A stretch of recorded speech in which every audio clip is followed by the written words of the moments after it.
Hello family, good morning. সবাই কেমন আছো? আশা করছি সবাই খুব ভালো আছো।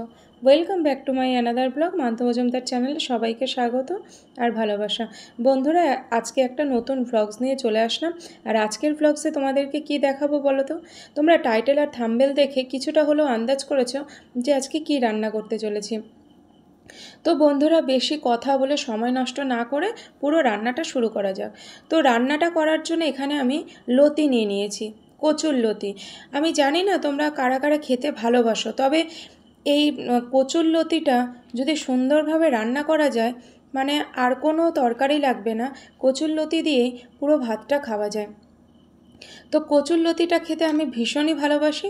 আর কচুরলতিটা রান্না করতে গেলে হয় মাছের মাথা দিয়ে কিংবা চিংড়ি মাছ দিয়ে রান্না করা যায়, বা অনেকে তোমরা যদি কেউ শুটকি মাছ খেয়ে থাকো তো শুটকি মাছ দিয়েও রান্না করা যায়। শুটকি মাছের কথা বললাম বলে বন্ধুরা তোমরা আবার কিছু মনে করো না, কারণ হয়তো অনেকেই তোমরা শুটকি মাছ খাও না, কিন্তু আমি কিন্তু শুটকি মাছটা খেতে দারুণ ভালোবাসি, খুব ভালোবাসি। তাই বলছি তোমাদেরকে যে শুটকি মাছ দিয়েও কচুরলতি রান্না করা যায়, মাছের মাথা দিয়ে, শুটকি মাছ দিয়ে আর চিংড়ি মাছ দিয়ে রান্না করা যায়। তো যাই হোক বন্ধুরা, লতিটা আমি ভালো করে ফ্রেশ করে কেটে নিয়ে জল দিয়ে ধুয়ে রেখে দিয়েছি। আর ওদিকে কচুরলতি রান্না করার জন্য কি নিয়েছি, মাছের মাথা নিয়েছি। তো মাছের মাথাটা নুন হলুদ দিয়ে ভেজে নেব। আর এখানে দেখো 3 পিস রুই মাছ আছে।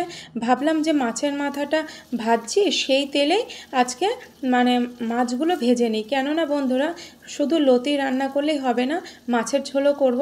তো ডুগো একদমই লতি খায় না, ও খেতে পছন্দ করে না, ও বলে যে গলা চুলকায়। কিন্তু না বন্ধুরা, লতি খেলে একদমই গলা চুলকায় না, যদি সুন্দরভাবে রান্না করা যায় তাহলে একদমই কচুরলতিতে গলা চুলকায় না। তো যাই হোক বন্ধুরা, আমার মাছের মাথাটা কিন্তু দেখো ভাজা অলরেডি বসিয়ে দিয়েছি।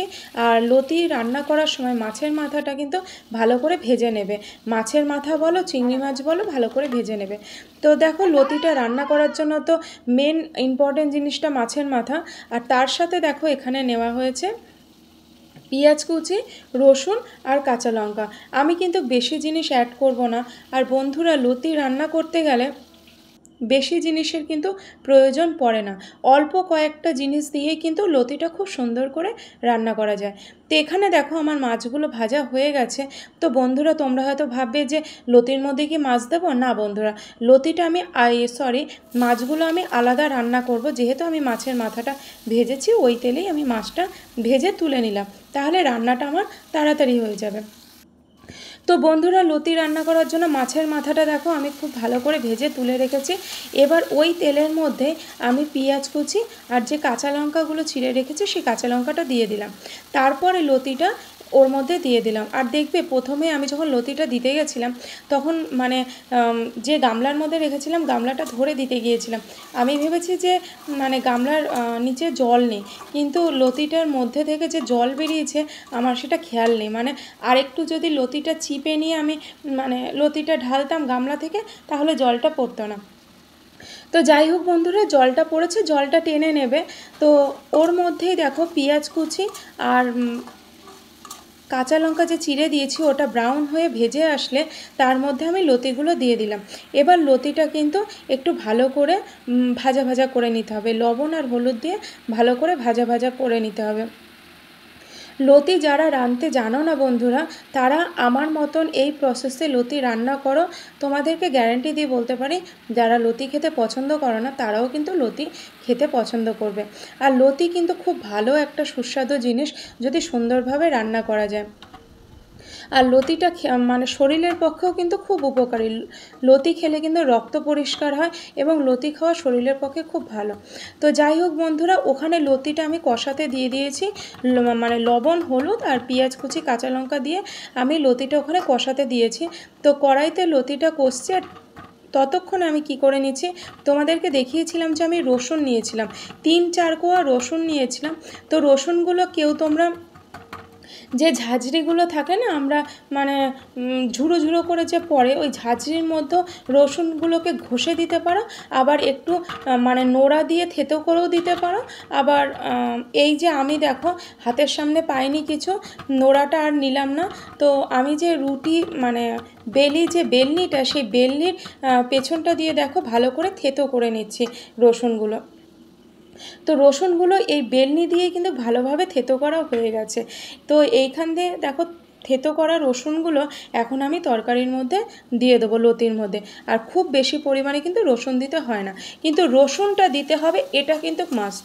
রসুনটা দিলে কি বলো তো, লতির গন্ধটা খুব সুন্দর বেরোয় এবং লতিটা খেতেও খুব সুস্বাদু হয়। তাই লতি রান্না করতে গেলে পেঁয়াজ রসুন দিয়ে রান্না করাটা কিন্তু মানে খেতে স্বাদ লাগবে। নিরামিষভাবেও অনেকে রান্না করে, কিন্তু নিরামিষভাবে অতটা টেস্ট লাগে না।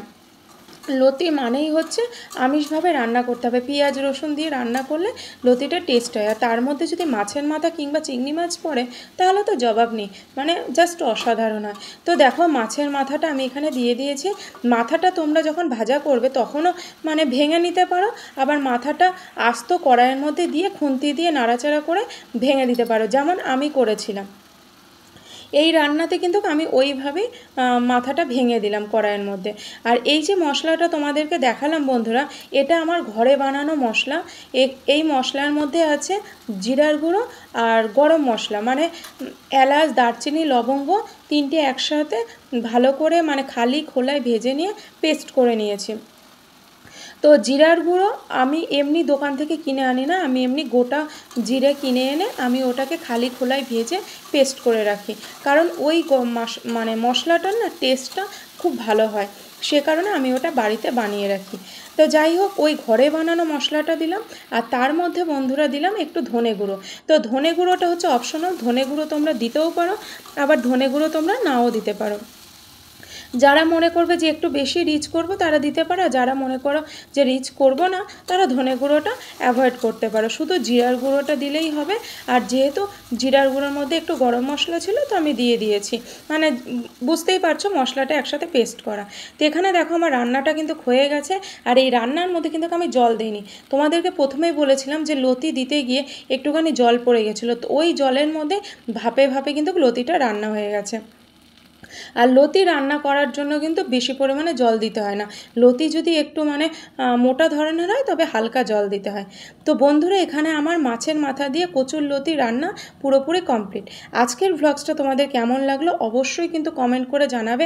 আর আমি যেভাবে রান্না করলাম এই রকম প্রসেসে রান্না করে তোমরা একবার খেয়ে দেখো বন্ধুরা, তোমাদের জাস্ট অসাধারণ লাগবে এবং এর স্বাদ মুখে লেগে থাকবে। তো বন্ধুরা আজকের ভ্লগসটা কেমন লাগলো অবশ্যই কমেন্ট করে জানিও। তাহলে এখনকার মতো টাটা বন্ধুরা।